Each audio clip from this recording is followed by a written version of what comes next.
Alright, I wanted to update you with regard to how far I've gotten along with this. There's probably some decisions you need to make.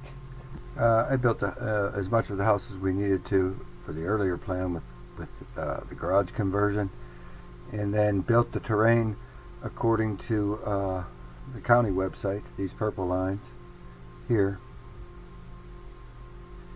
And then once I did that, once I had built the terrain according to what they were showing, then I accounted for those elevations that we had taken when I was out on the Saturday at the four corners.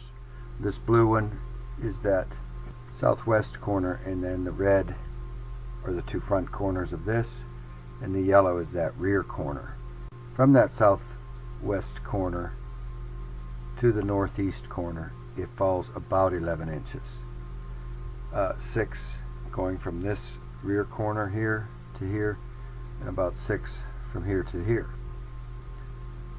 So leaving that county elevation data in, and then accounting for the spot elevations that we took, I built the terrain so that it was just matching what we had observed out there, where those markers were just penetrating the surface of the ground. And this is a little hard to see, but it looked to me, according to that data, that there's a high point right here, and I'll go in here tighter, but if you draw a line straight out from the top of that marker where we took that elevation, there's land above it, east of it, that's above it. Just by a couple inches, you can almost see it here. This is a straight line out to the top of that marker, and that's a gap in there. Get a little closer, well, not really, but you can see what I'm talking about over there, hopefully. In any event, now this, you can see it coming along here, and then it travels up. This is your existing terrain from the top of that marker to the top of that marker, that green line. And you see it coming off. Here's your terrain going uphill here, and then it's going back uphill that way according to what we had measured. It's only about a 3-inch difference there for level, for flat level. But if we want to slope up against that house a little bit to drain some of that water away, I show it coming up 6 inches there. And if we wanted to come all the way up where you were 6 inches down and 10 feet from the building, then you'd be something like this. And you can see how these lines carry through. This was the one, the bare minimum I thought we needed to do just to slope the ground away, come up about 6 inches, and it comes over to about here.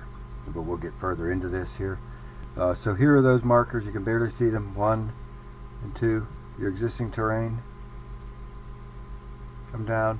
This is almost what we need to at least fill the bare minimum just to get that to slope out to the crest of that little hill out this way, or that high point out here.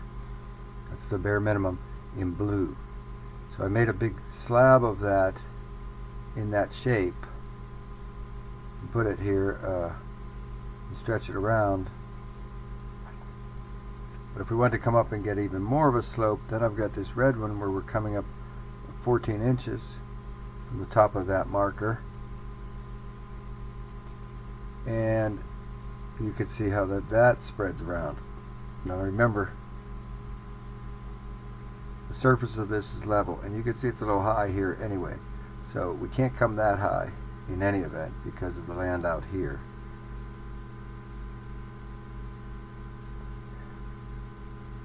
Now when we do lift that and wrap it around here, this looks really high here, and it is because this is level, coming out here level, and of course this will, maybe it's level across here, but then it twists, and this, I have this falling a 1/4 inch per foot from here to here, and I have this, I'm showing this as 26 foot right now. Yeah, this is the 1/4 inch per foot slope going down to its edge, and then it's only out of the ground maybe 3 inches. So this was the big red slab that we just saw from the overhead, and I thought that was a little high because of points east or points south of here. So I think bring that down another 3 or 4 inches. We're probably about 12 inches of fill here, and you can see your old terrain coming down through here to there. So 9 or 10 anyway, out to where we can get it over that point and on east, down slope. So yeah, bring that down a little bit, 4 inches or so. Bring the garage doors up normal. And then this is that shape. Now that we've lowered it some, you can see it's really a lot closer to the ground, and it still doesn't have that slope this way built into it. So I'll try to keep this from being too confusing. Remember, the ground slopes up to this wall here, and then this line is shown level all the way across here. And this, we want this ground obviously to slope up as well. So now to treat that east side, we use this orange slab here. This is part of that red shape that was sloping up, coming across level at the front door, at the garage doors. But back here at the back, it's going to slope up 6 inches, and that becomes that orange piece there. And if you stretch that out into the yard, almost, but it's still a little high out here, so actually I just drop both of those, drop down another inch. And then this starts to shape up as how to get rid of the water. This leaves that last side, the west side of the garage. And now this is the garage. You see the bottom of the garage door here. This isn't completely accurate right here in this shot, but this is the slope of the garage floor. Then the garage floor will slope up at approximately a 1/4 inch per foot, or maybe less than that. It slopes up,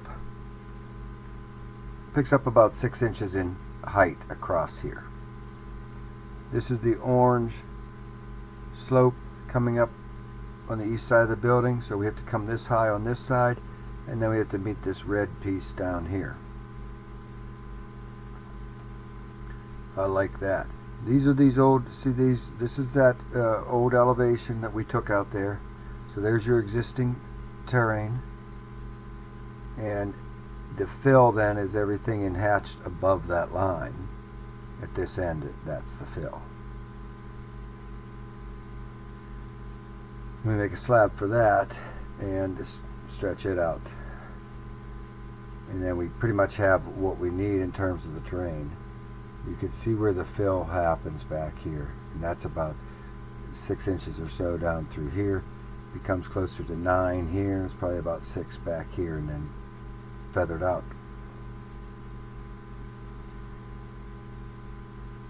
Alright, this next section has to do with the height of the garage, the height of the new garage.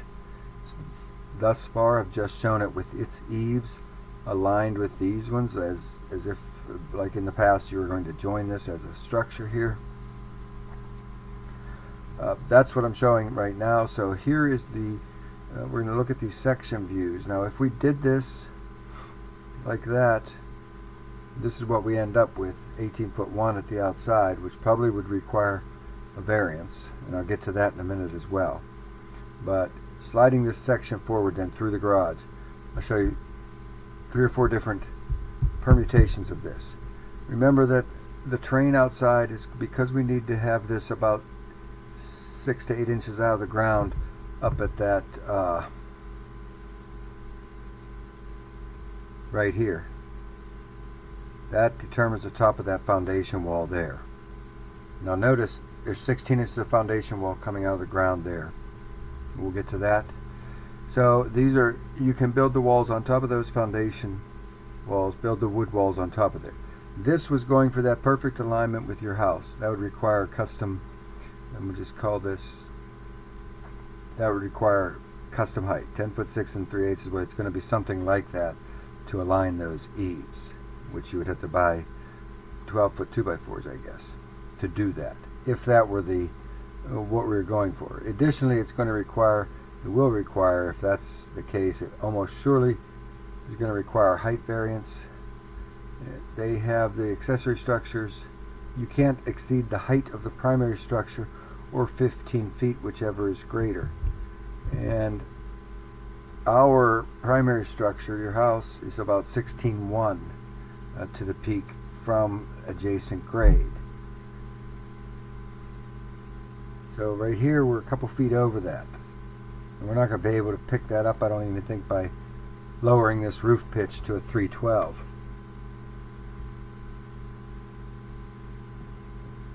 Although it's possible if we wanted that inside height. In any event, this one here with the eaves aligned with the existing house, your inside dimensions then are going to be around these 11 foot 10 at the front and 11 foot 2 at the back. The first logical step, if we're not worried about that alignment, the first logical step down is to go to 10 foot standard height walls, which end up 10 foot 1 from the top of the foundation. These then your interior dimensions. We're still at 17.8 though on the outside, so it's probably going to require height variance. Our plus there, and we'll get to that, I'll show you that. Our plus there is that we're down behind your house regardless. Now I say this might require one. It's 16.8. This is using 9 foot pre-cut studs. End up with a 9 foot 8.5 wall from the top of your foundation wall, and these interior dimensions. Here you can see the slab, the garage slab inside, taking its slope. You almost have to have that much of a slope to get that door above grade, the little man door at the west wall. Now finally, the only one that wouldn't require variance, to me it looks like, is using 8 foot standard height walls. So you're at 8 foot 1 1/8 from the top of your foundation wall, and you end up with about a 15 foot 8 structure. At the garage door, it's 9 foot 3 high. I don't know if that's enough for your garage door hardware, so we might have to think about what you want to do there. Your next thing then would be using 8 foot studs with 4.5 inches on the top and bottom plates, and end up with 8 foot 4.5 inch walls from here. So that would increase this to about 9.6. Remember, 8 foot garage doors is what we're showing. And here's where this is that structure. This is garage C with 16 foot 8 high. And you can see here's your existing house. It looks like 16.1 or so, and we're at 16.9, but we're still down below your peak by about 1 foot 3. So I don't know if they would require variance on that, the 9 foot wall one, but we know that the next one comes down where this is about 15.8, and so you would be good with that if that interior is enough. So those are some things to think about with regard to that wall height, and those decisions need made. And then the second thing is where you locate these doors, and you have done plenty of this diagramming, so you know what you want to do with them. I will say we need to have, if you're not going to drywall the inside of these walls, then we need to have about 10 foot of braced wall panels, 10 foot of solid panel out here, which we 3, 4, 5, we have that. So that's not a problem whether you drywall the inside walls or not.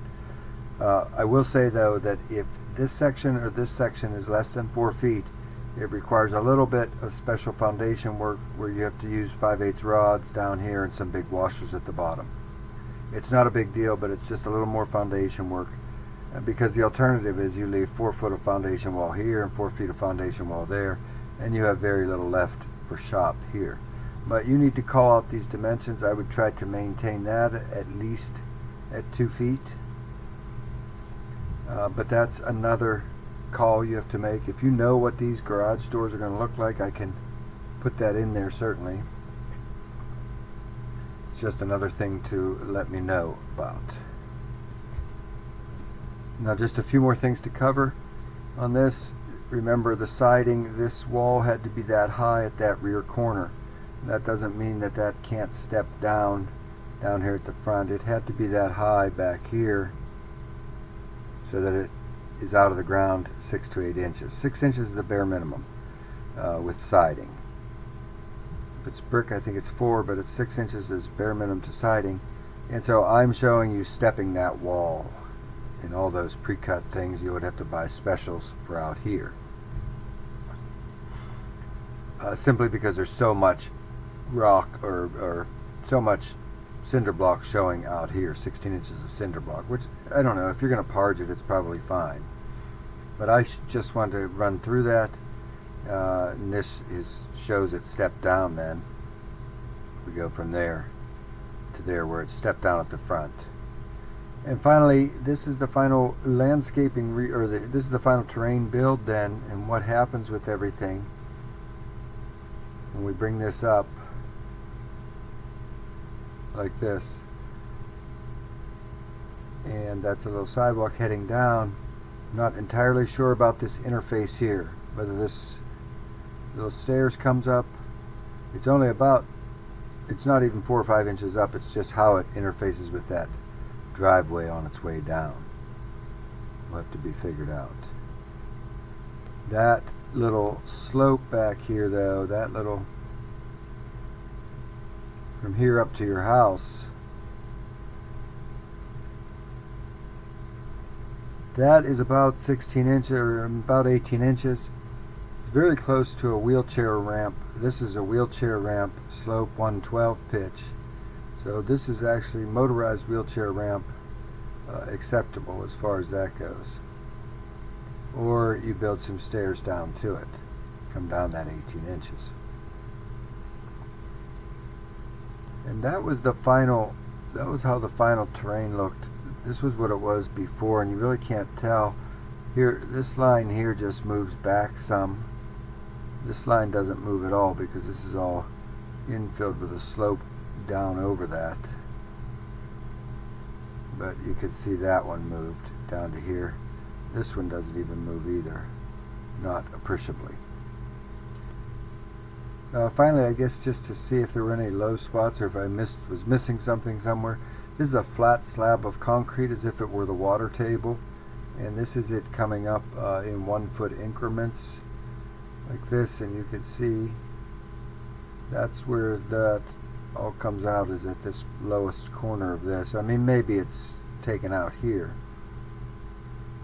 but as it comes up you can see where the water is, how that's working.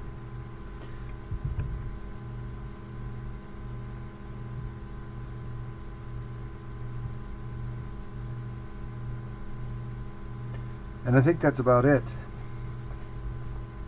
I can't zoom in on that. Yeah, if you can call out some of these dimensions, I have this as 3 foot, 2 foot, and I think this ends up at about 5 or 6 feet. But let me know, and let me know if I can provide anything else to help out with any of that decision making. Thanks.